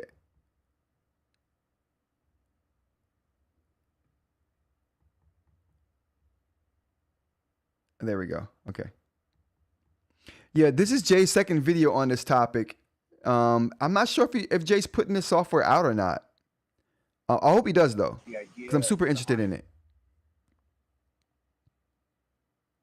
What would happen when you use this for the first time, right? Or just like starting with a document, what are you going to do in order to use this in the most effective way? So, Jay, how would you describe the use case for this in like a sentence? We'll just call this RF. Is this a tab Ultra C you're working off of?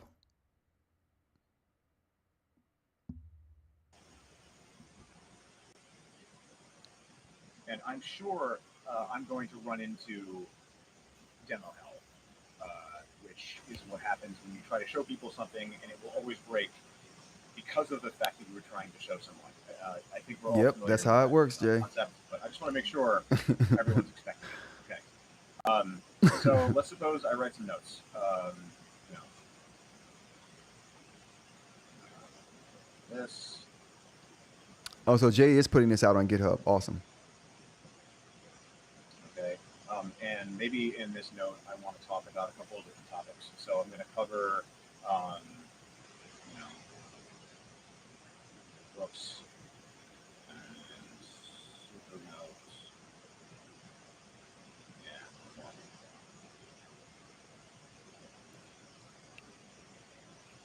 So what I can do to call these things out as topics that are going to be common to different documents is the way that I've told it to work is it's going to look for specifically. Can we hear? Should I turn it up a little bit more, you guys? Let me know if you can hear it. Around text. So I'll go through this. This.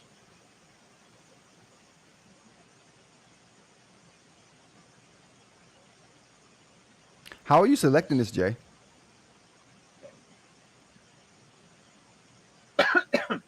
And now I'm going to write some more text to back this up. Maybe we will put, I don't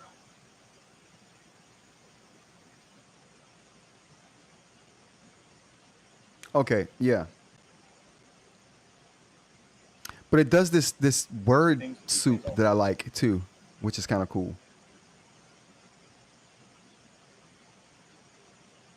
So, like Jay just said, you guys, this is basically an app for transcribing, or not converting handwritten text from PDFs to actual text PDFs, or converting handwritten PDFs to text PDFs. Which I think should just be a native app on all eInk devices. And here is, I'm not entirely sure what they focus on. Okay, and maybe now we'll have like some kind of to-do or something like that about these things. So let's see. For Boox, we will research APIs. Yeah, I'm looking forward to the word soup. For Supernote, we will say something about I don't know. It just looks cool. I just like the way it looks. It's awesome. Research what that is and how it works.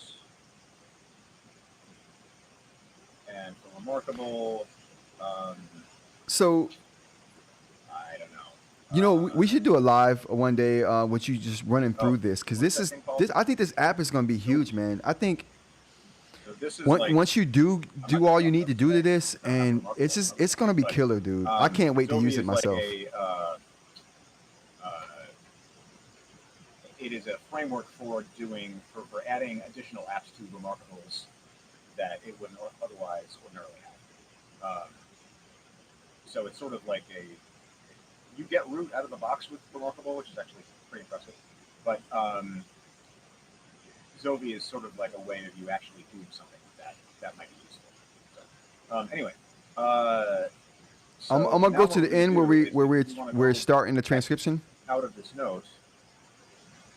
Oh, let me go back.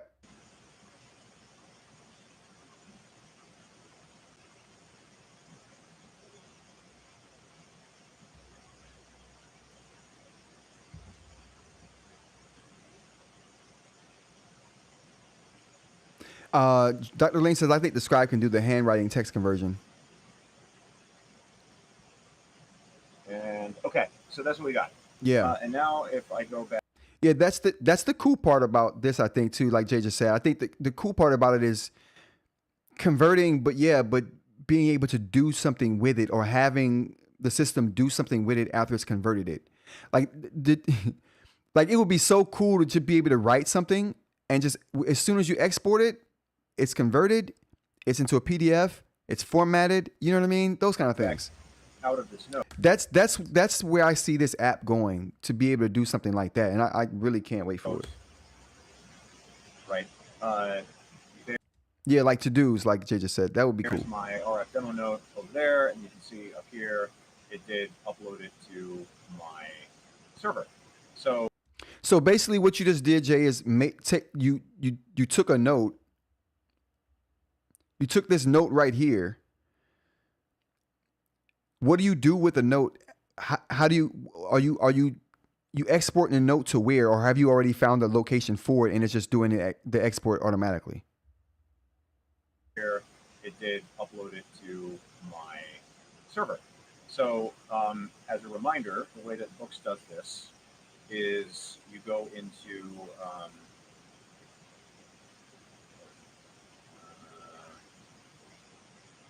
sync or something.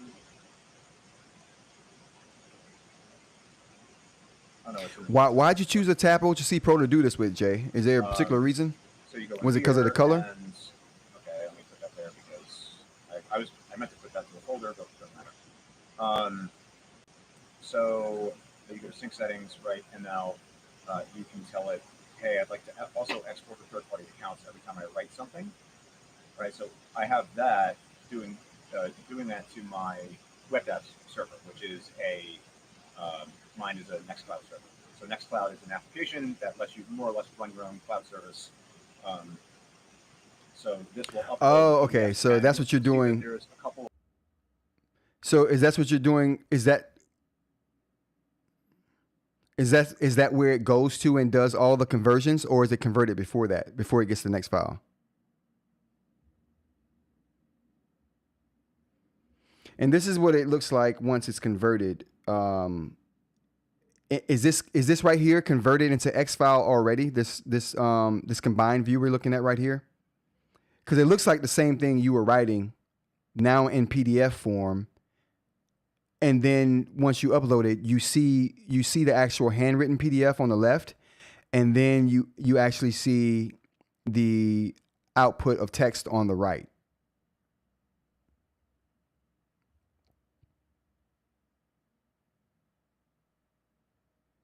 Aaron says, so when you export by hand written notes directly to pages on macOS, it automatically converts to text.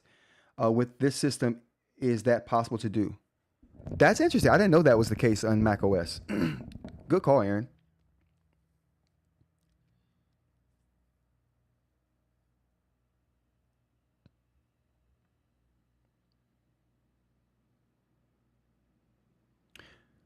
Yeah, so it's looking like that's what's happening. It's looking like he's exported it, and once you export it to Nextcloud, that's where all the conversion happens. Ah, I see. So Nextcloud is just the storage location. RF is just watching that folder for new files. Gotcha. Yeah, that was the conversion. Okay, cool. So this is how the conversion looks here. And what else we got? So I think it's super cool just to have that available. That's still the conversion there.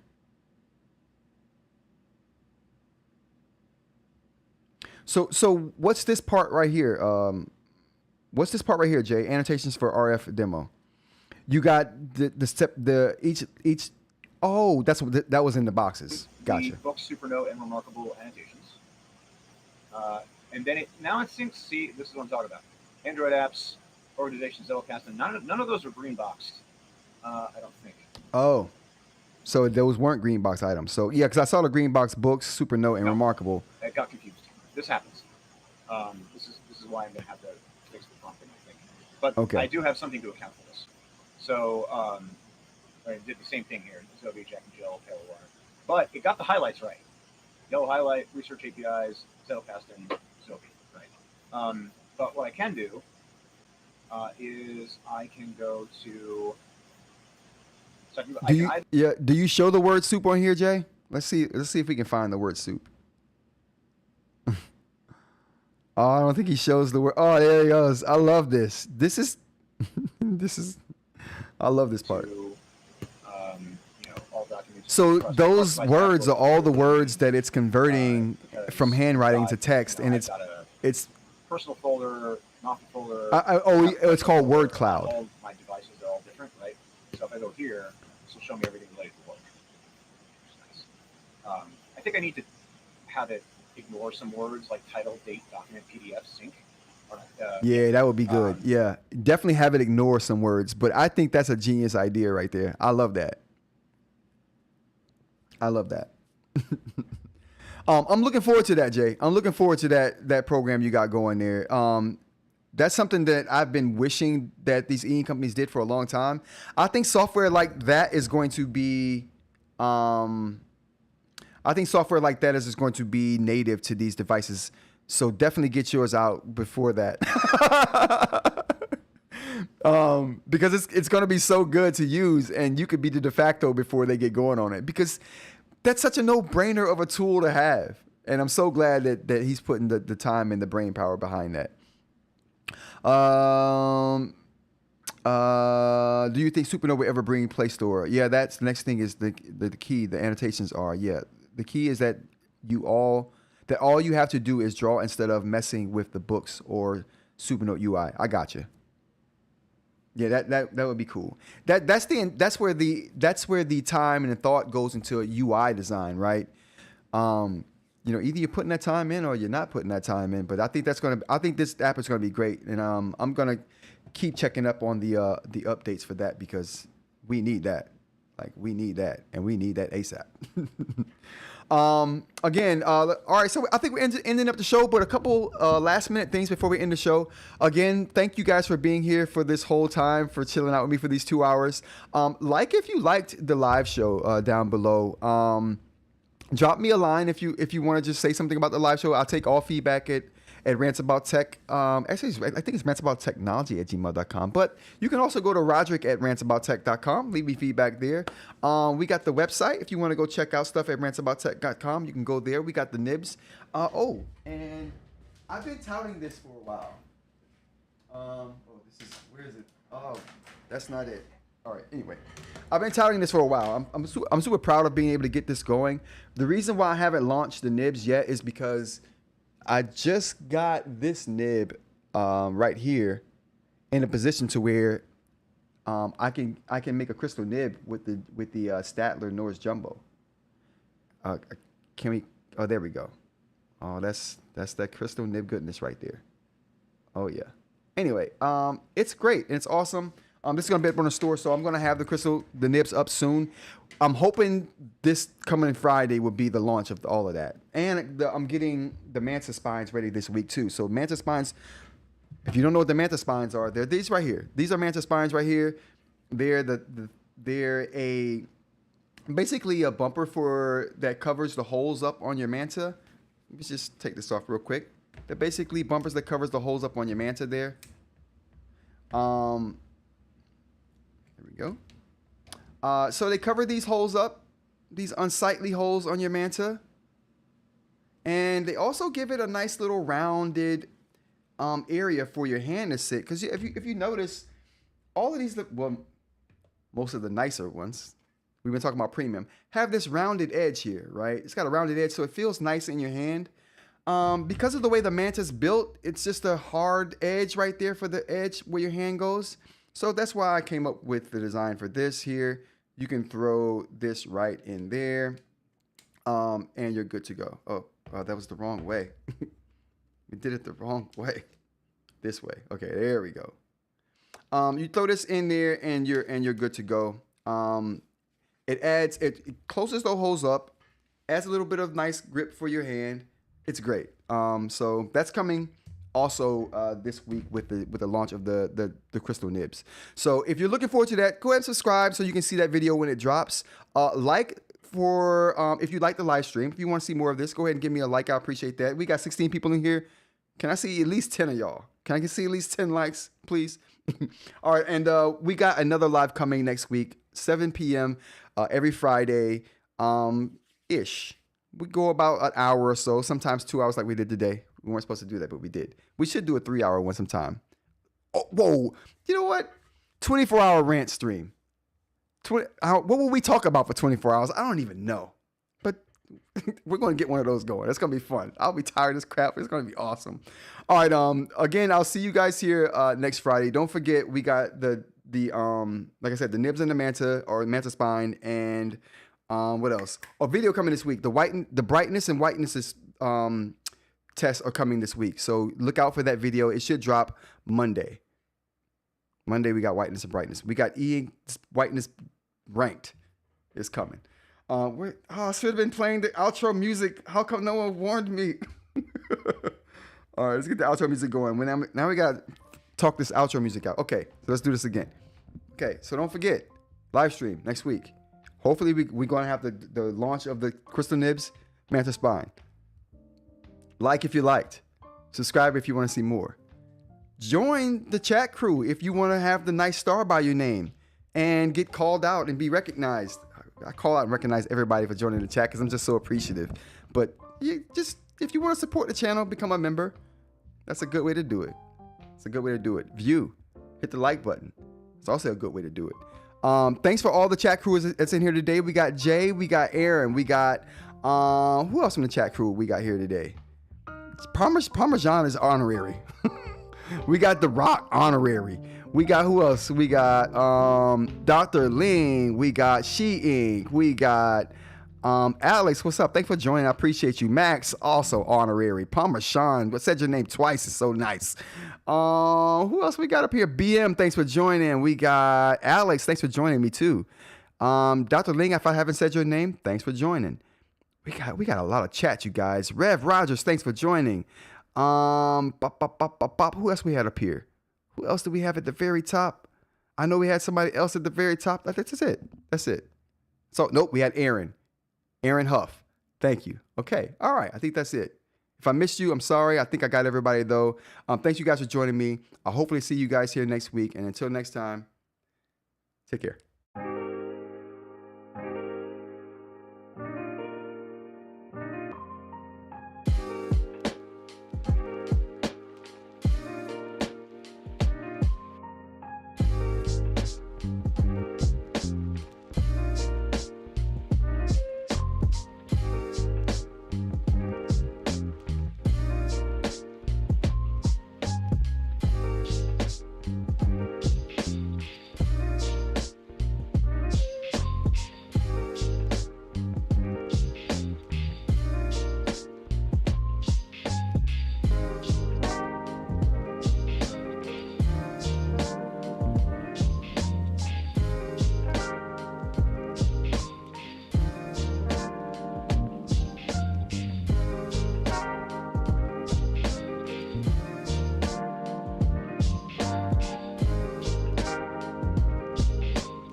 Whoa, wait, what? You guys are still here? Whoa, okay, since you're still here, shh, don't tell anyone.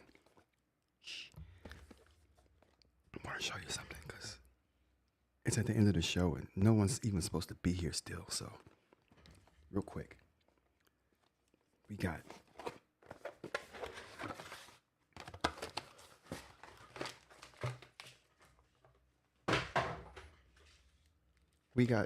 got orange TPU filament. Can you see?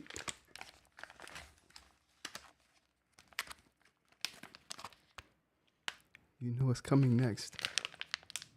Got orange TPU filament. And it's transparent orange. Oh, it's going to be so fun. Oh, it's going to be so fun. I can't wait. All right, peace.